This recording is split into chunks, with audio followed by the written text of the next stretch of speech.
దేవుని దయ వల్ల ఈరోజు మరో మంచి కార్యక్రమం జరుగుతూ ఉంది.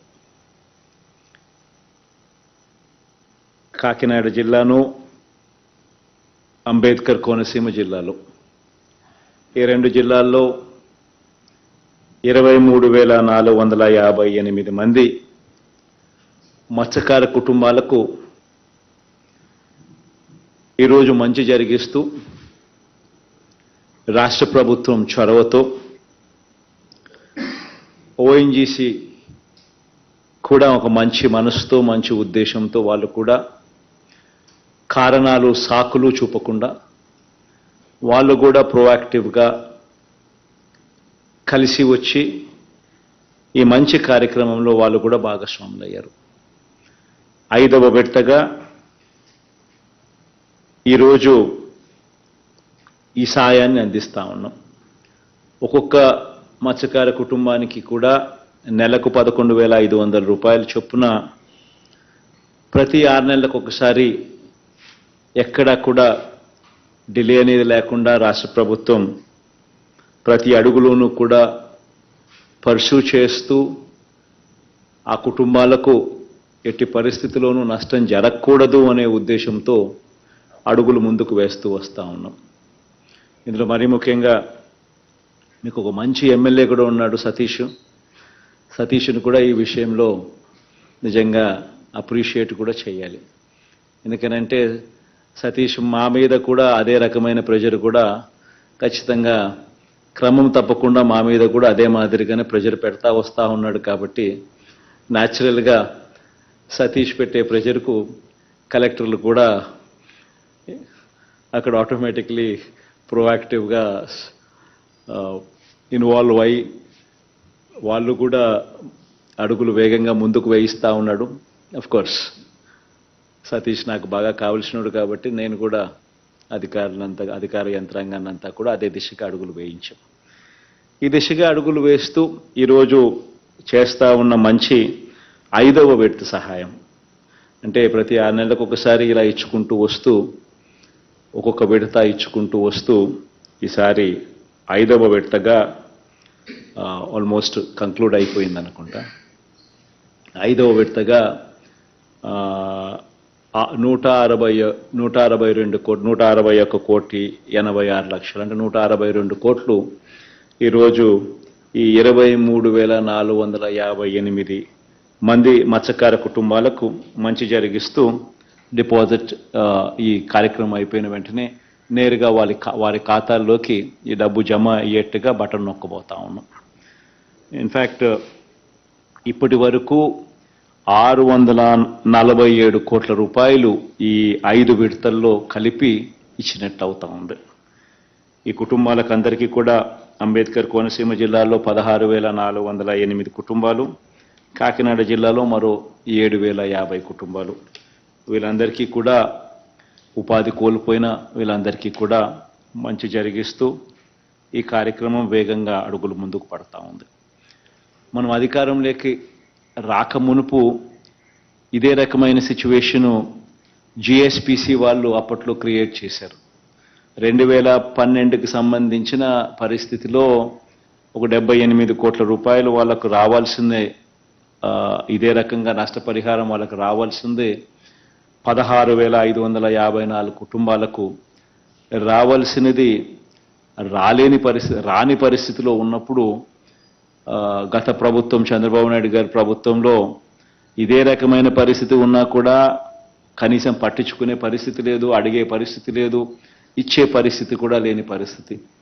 అలాంటిది దేవుడి దయతో మనం అధికారంలోకి వచ్చిన మొదటి 6 నెలల్లోనే ఈ కార్యక్రమానికి మంచి జరిగిస్తూ మొట్టమొదటిగా మనమే రాష్ట్ర ప్రభుత్వం నుంచి ఆ 78 కోట్ల రూపాయలు మనమే రిలీజ్ చేసి ఆ 16,554 కుటుంబాలకు మంచి జరిగిస్తూ వారి కుటుంబ అవసరాలను మన అవసరాల కింద దానిని భావించి ఆ కుటుంబాలకు తోడుగా ఉండే గొప్ప అడుగులు పడ్డాయి. ఆ రోజు ఆ 78 కోట్ల రూపాయలు రాష్ట్ర ప్రభుత్వం వెంటనే రిలీజ్ చేసేసింది. దాని తర్వాత జిఎస్పిసి, ఆ తర్వాత ఓఎన్జీసీ టేక్ ఓవర్ చేసిన సంస్థ ఆ తర్వాత ఓఎన్జీసీతో కేంద్ర ప్రభుత్వంతో రాష్ట్ర ప్రభుత్వం పలు దఫాలు మళ్ళీ వీటికి సంబంధించిన అంశాల మీద పర్సూ చేసి ఆ తర్వాత వాళ్ళని ఒప్పించి ఆ తర్వాత మళ్ళీ రాష్ట్ర ప్రభుత్వానికి మళ్ళీ ఎప్పుడో వాళ్ళు మళ్ళీ ఏదో 2 ఏళ్ల తర్వాత 3 ఏళ్ల తర్వాత మళ్ళీ రాష్ట్ర ప్రభుత్వానికి డబ్బులు వచ్చినాయి.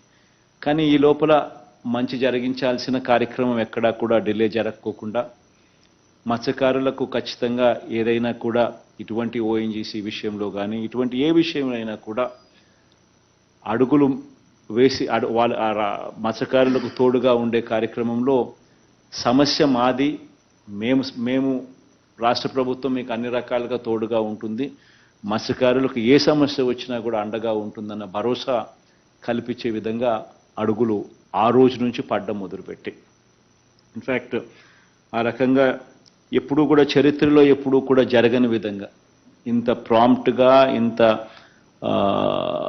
వారి కోసం ఇంత తాపత్రయపడి అడుగులు వేయడం 1,07,000 కుటుంబాలకు మత్స్యకార కుటుంబాలకు ఈ 5 సంవత్సరాలలో వైఎస్ఆర్ మత్స్యకార భరోసాగా అందించిన సహాయం ఒక్కటే చూసుకుంటే కూడా 538 కోట్ల రూపాయలు ఉట్టి మత్స్యకార భరోసాగా అంటే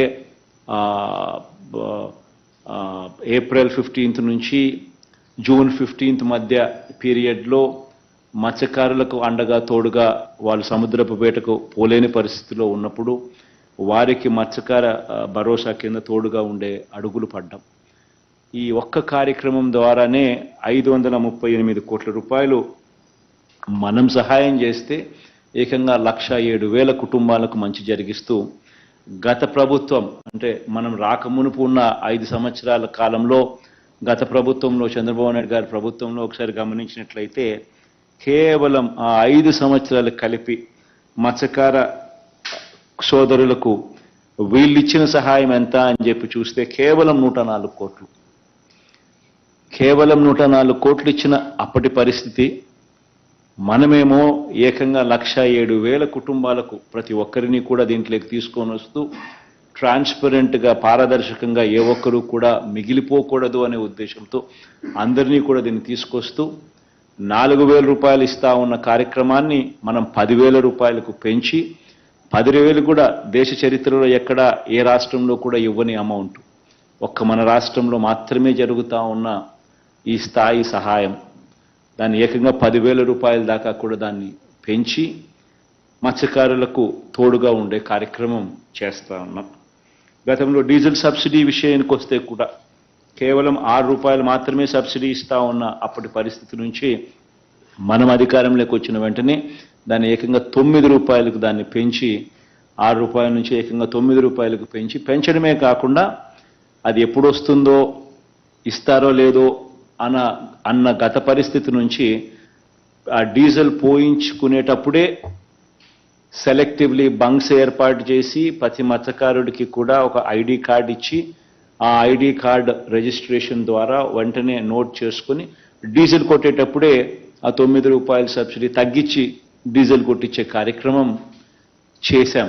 ఇది కూడా ఒక గొప్ప విప్లవాత్మక మార్పు. ఎందుకనంటే ఎప్పుడో వస్తుందో లేదో వచ్చినప్పుడు వస్తుంది, అసలు వస్తుందో రాదో తెలియని పరిస్థితి నుంచి అలా కాకుండా number of ships, number of vessels కూడా నెంబర్ ఆఫ్ ఈ డీజిల్ సబ్సిడీ వర్తింపజేసే వెసల్స్ను కూడా పెంచి అమౌంట్ను కూడా మనము దాదాపుగా 20,812 బోట్లకు పడవలున్న కుటుంబాలకు ఏకంగా 135 కోట్ల రూపాయలు మనం ఈ రకంగా డీజిల్ సబ్సిడీ రూపకంగా కూడా ఇవ్వడం జరిగింది. వేటకు వెళ్ళి ఎవరైనా మత్స్యకారులు ఎవరైనా పొరపాటున ఏదైనా జరిగి ఏదైనా పాపం ఆ కుటుంబాలలో ఎవరైనా చనిపోతే గతంలో ఇచ్చే ఎక్స్గ్రేషియా కూడా ఎప్పుడు వస్తుందో తెలీదు, అసలు అందరికీ ఇది అవైలబుల్గా ఉంటుందా లేదా అన్నది కూడా తెలియని పరిస్థితి నుంచి ఈరోజు ఆ పరిస్థితిని మార్చి ఎక్స్గ్రేషియా ఏకంగా 10 లక్షల రూపాయలకు పెంచి ఏదైనా జరగరానిది జరిగితే ఆ కుటుంబానికి అండగా ఉండే కార్యక్రమంలో భాగంగా ఏకంగా 10 లక్షల రూపాయలకు దాన్ని పెంచి పెంచడమే కాకుండా ఇన్సిడెంట్ జరిగిన వెంటనే ఒక 5 లక్షల రూపాయలు వాళ్ళకు వెంటనే సహాయం అందేట్టుగా, ఆ తర్వాత మిగిలినది కూడా టైం బౌండ్ మేనర్లో వితిన్ 6 months, వితిన్ 6 నెలల్లోనే మిగతా డబ్బులు కూడా వాళ్ళందరికీ అందజేసే ఒక గొప్ప సాంప్రదాయం కూడా కొత్త ఒరవడికి కూడా తీసుకురావడం జరిగింది. దీనివల్ల దాదాపుగా 175 కుటుంబాలకు మంచి జరిగిస్తూ మరో 17 కోట్ల రూపాయలు, 16,87,00,000 రూపాయలు, దాదాపు 17 కోట్ల రూపాయలు వాళ్లకు తోడుగా అండగా నిలుస్తూ చేయడం జరిగింది. ఈ 3 కార్యక్రమాలు కాక ఈ జిఎస్పిసితో మొట్టమొదటిగా నష్టపోయిన 78 కోట్ల గురించి ఇంతకు ముందే నేను చెప్పా. ఆ తర్వాత ఓఎన్జీసీతో ఇప్పుడు మనం ఇప్పిస్తా ఉన్న ఈ 5 దఫాలకు సంబంధించిన ఈ సొమ్ము మరో 647 కోట్ల రూపాయలు. ఇది కాక ఆక్వా రైతులకు విద్యుత్ సబ్సిడీ కింద గతంలో ఎప్పుడూ కూడా జరగని విధంగా ₹1.5కే విద్యుత్ సబ్సిడీ యూనిట్ అవైలబుల్గా చేసి దాదాపుగా 40,850 మంది లబ్ధిదారులకు మంచి జరిగిస్తూ మరో 3,500 కోట్ల రూపాయలు దాని కింద. అంటే కేవలం ఈ 6 పథకాలకే ఈ ఆక్వా సాగు చేసుకుంటా ఉన్న ఈ రైతన్నలకైతేనేమి, ఆక్వా రైతులకైతేనేమి 41,850 మందికి 3,497 కోట్ల రూపాయలు వాళ్ళకి ఇవ్వడం అయితేనేమి, ఇక మిగిలిన మత్స్యకార సోదరులకు నేను ఇంతకు ముందు నేను చెప్పినట్టుగా అన్నీ కలిపి ఈ 6 పథకాలకు మాత్రమే 4,913 కోట్ల రూపాయలు ఉట్టి ఈ పథకాలే. నేను ఇంకా దీంట్లో నవరత్నాల ద్వారా ప్రతి మత్స్యకార కుటుంబానికి కూడా అందుబాటులోకి తీసుకొచ్చిన మిగిలిన పథకాల గురించి నేను మాట్లాడడంలా, ఉట్టి ఈ పథకాల గురించి నేను చెప్తా ఉన్నా. ఉట్టి ఈ పథకాల ద్వారానే ఈ స్థాయి మంచి జరిగింది.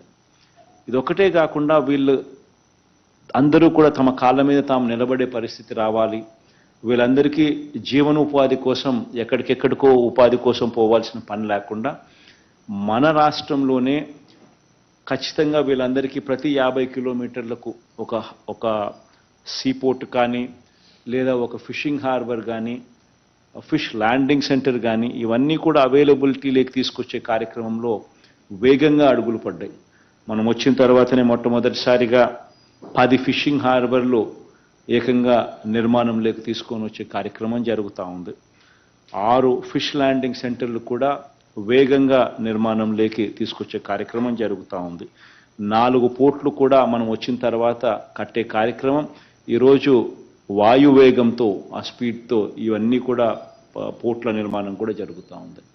ఇవన్నీ కూడా రాబోయే రోజుల్లో infrastructure with in the port, infrastructure with in the sea coast line, అంటే మనకున్న 974 కిలోమీటర్ల సీ కోస్ట్ లైన్ను విత్ ఇన్ ఆ లైన్లో మొత్తం ఇన్ఫ్రాస్ట్రక్చర్ను, బ్లూ ఎకానమీని డెవలప్ చేసే దిశగా వేగంగా కూడా ఈ ఇన్ఫ్రాస్ట్రక్చర్ అంతా కూడా డెవలప్మెంట్ జరుగుతూ ఉంది. వీటి అన్నిటి వల్ల మత్స్యకారులకు రాబోయే రోజుల్లో ఎక్కడికెక్కడికో వెళ్ళి ఉపాధి కోసం వెతుక్కోవాల్సిన అవసరం లేకుండా మన రాష్ట్రంలోనే ఇంకా గొప్ప జీవితాలకు వాళ్ళకు ఉండేట్టుగా అవకాశాలు కూడా ఇవన్నీ కూడా మెరుగవుతాయి. ఇన్ఫ్యాక్ట్ ఈరోజు జువల్దిన్న ఫిషింగ్ హార్బర్ కూడా ప్రారంభోత్సవం కార్యక్రమం కూడా ఉన్నది. కానీ అది వీసీ ద్వారా చేస్తే ప్రజలకు అది కనిపించదు, అది అక్కడ జరిగిన డెవలప్మెంటు ప్రజలకు సరిగ్గా తెలుసుకునే అవకాశం రాదు, దీనివల్ల అవేర్నెస్ అనేది క్రియేట్ కాదు అనే ఉద్దేశంతో పర్సనల్గా నేనే పోయి అక్కడే ఉండి దాన్ని ఇనాగ్రేట్ చేసే కార్యక్రమం చేస్తే ఏ రకంగా ఫిషింగ్ హార్బర్ డెవలప్ అయ్యింది, ఏ రకంగా ఫిషింగ్ హార్బర్ వల్ల అక్కడ మత్స్యకారుల జీవితాలు ఏ రకంగా మారుతూ ఉన్నాయి, మారే అవకాశం ఏ రకంగా వచ్చింది, ఒక్కొక్క ఫిషింగ్ హార్బర్లో ఎన్నెన్ని బోట్లు అక్కడ వాళ్ళు నిల్వ చేసే పరిస్థితి వాళ్ళకు వస్తుంది, ఆ చుట్టుపక్కల ఆ ఇన్ఫ్రాస్ట్రక్చర్ అంతా కూడా కోల్డ్ స్టోరేజెస్ అయితేనేమి అవన్నీ కూడా ఏ రకంగా డెవలప్మెంట్ అయ్యాయి, ఏ రకంగా ఈ మత్స్యకారుల కుటుంబాలకు అందరికీ దీనివల్ల మంచి ఎలా జరుగుతుంది అన్న పబ్లిసిటీ అన్న తెలియాల్సిన విషయాలన్నీ కూడా తెలియకుండా పోతాయి వీడియో కాన్ఫరెన్స్ ద్వారా చేస్తే అని ఆ కార్యక్రమం ఒకటి కొంచెం పోస్ట్పోన్ చేసినాం. అది కూడా ఈరోజు ఉన్నది, కానీ నేను ఫిజికల్గా పోయి చేస్తామనే ఉద్దేశంతో అదొక్కటి కొంచెం పోస్ట్పోన్మెంట్ అయ్యింది. బట్ అదర్వైజ్ 10 ఫిషింగ్ హార్బర్లు నిర్మాణంలో వేగంగా జరుగుతూ ఉన్నాయి. 6 ఫిష్ ల్యాండింగ్ సెంటర్స్ కూడా వేగంగా పనులు జరుగుతూ ఉన్నాయి. 4 పోర్ట్లు కూడా పనులు కూడా వేగంగా జరుగుతూ ఉన్నాయి. ఇవన్నీ కూడా రాబోయే రోజుల్లో దాదాపుగా ఈ 4 పోర్ట్లకు పెట్టుబడులు దాదాపుగా 16,000 కోట్ల రూపాయలు. ఫిష్ ల్యాండింగ్ సెంటర్లకు 10 ఫిషింగ్ హార్బర్లకు పెట్టుబడులు దాదాపుగా మరో 4,000 కోట్ల రూపాయలు. ఆ తర్వాత ఫిష్ ల్యాండింగ్ సెంటర్స్కు మరో 200 కోట్ల రూపాయలు దాదాపుగా దానికి సంబంధించిన పెట్టుబడి. అంటే దాదాపుగా 20,000 పైచిలుకు కోట్ల రూపాయలు ఈ సీ కోస్ట్లో ఇన్ఫ్రాస్ట్రక్చర్ బిల్డింగ్ మీద పెట్టుబడి పెడతా ఉన్నాం.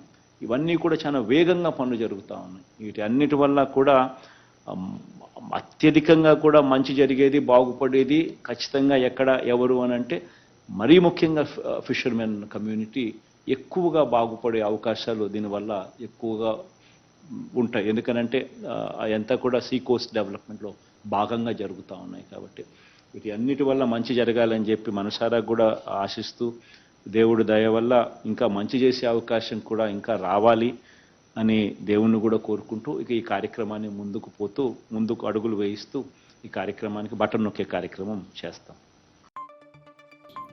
నేనొక నిజం, జరిగే యథార్థాల అగ్ని పర్వతం, జననం మరణం మధ్య జరిగే నాటకానికి నేనే సాక్షిని. సగటు మానవుని గొంతుక నేను. మీ అందరి కోసం ప్రతి గడియ పనిచేస్తూ గళం వినిపించే G9 న్యూస్.